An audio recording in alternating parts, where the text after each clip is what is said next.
All right, guys, today in front of me from Blue Run Spirits, we have the latest release of their Single Barrel Emerald Rye whiskey, set just in time for Mother's Day weekend. These single barrels were actually made to honor the mothers of the founders of Blue Run Spirits. I was actually a big fan of the Emerald Rye whiskey. I thought it was fantastic for its age. Again, being contract distilled by Jim Rutledge over at Castle Key. That was Jim Rutledge's very first rye whiskey that he ever put out. So now we move on to the single barrel. They talked about the different, obviously different single barrels are going to offer different things.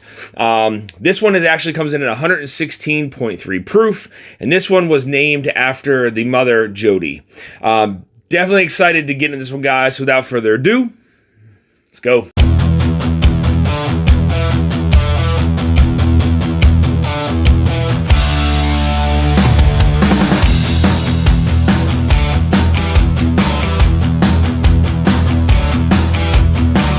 All right, guys, so as I stated, these single barrels were made to honor the mothers of the founders of Blue Run Spirits.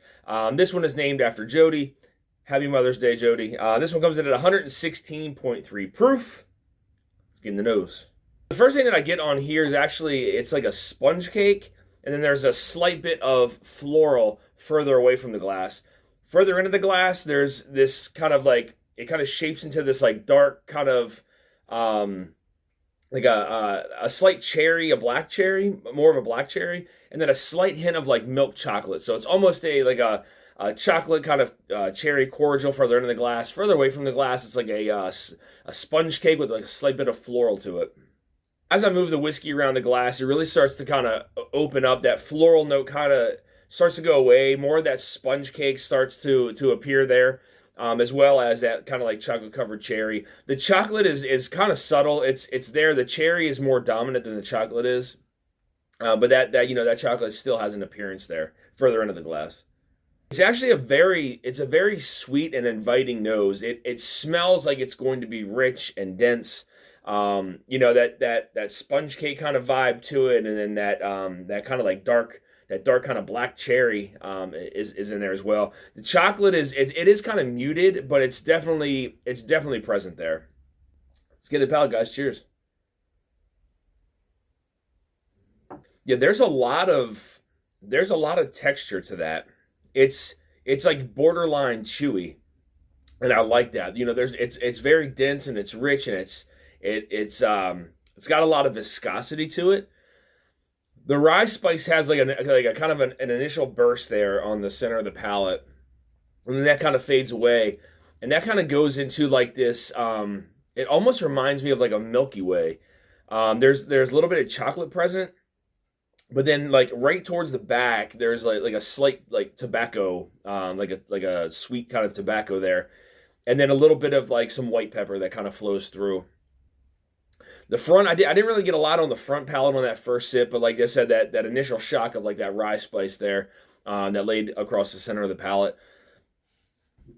I'd have to go back and sip like the standard Emerald Rye side by side to see, if there's any kind of variations. Obviously, there's going to be with this one being a single barrel, but I kind of get those, those vibes from it a little bit. Like I'm sure there's still some consistency through.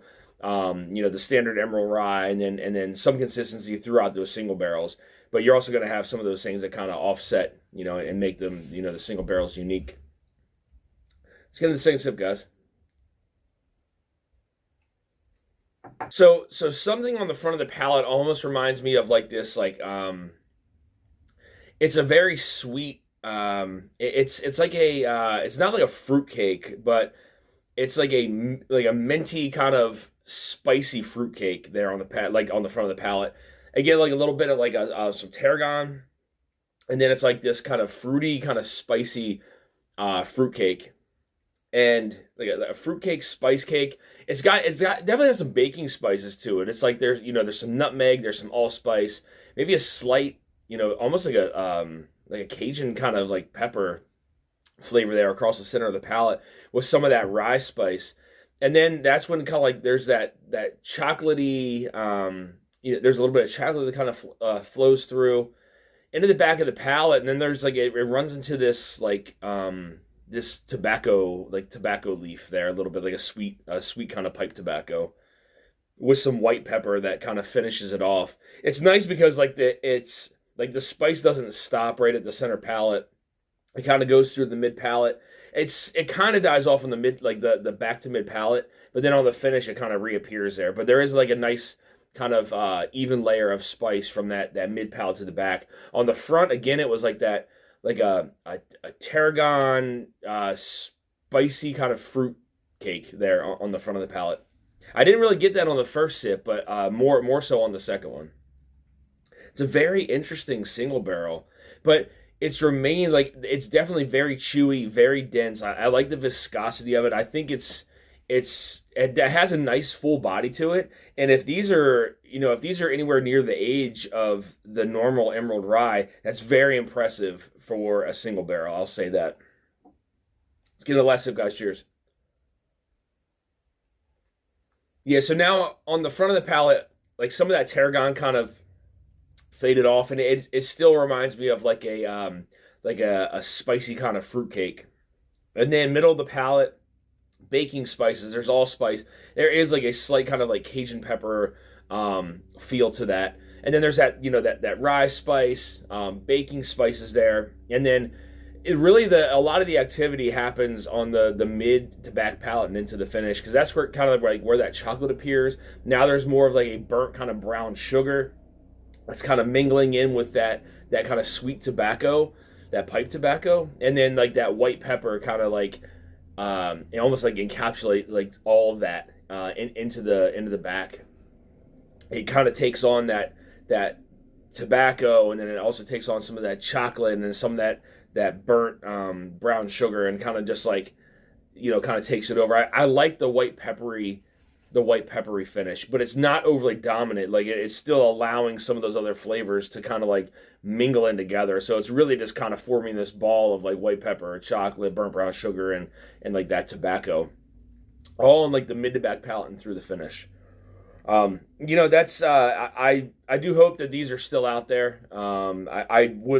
I'd like to get one. It'd be really cool if I could get the Jody one, but I do like the flavor profile on this one. I love the viscosity on this.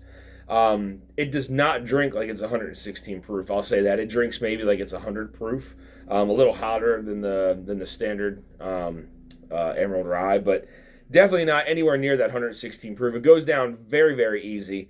Again, that rich kind of dense viscosity and mouthfeel to it, which I really, really like.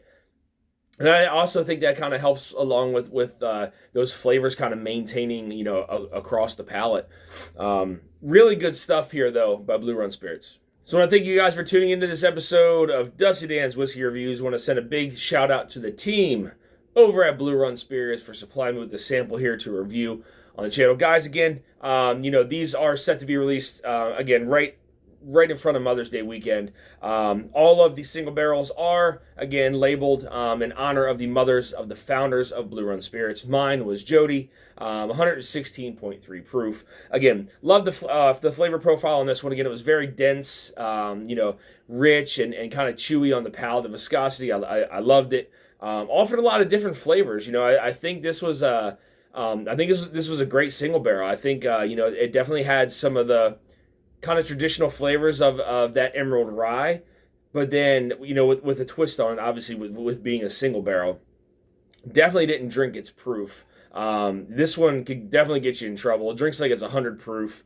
Not overly spicy, like a perfect amount of spice laid across the middle and back of the palate there. And then really for me, what kind of shined through was like the mid to back palate and into the finish. It was just like this ball of like white pepper, milk chocolate, burnt brown sugar, and like like some sweet tobacco, just kind of like clumped together there. But each one of them offered the same amount of flavor. Like one didn't overly dominate the other, and I really, really like that. Again, the viscosity maintained all the way through. But again, big shout out to the team over at Blue Run Spirits for supplying me with the sample here to review on the channel. So guys, if you're looking for more reviews like this, hit that subscribe button, bell notification to be alerted of any upcoming reviews or live streams.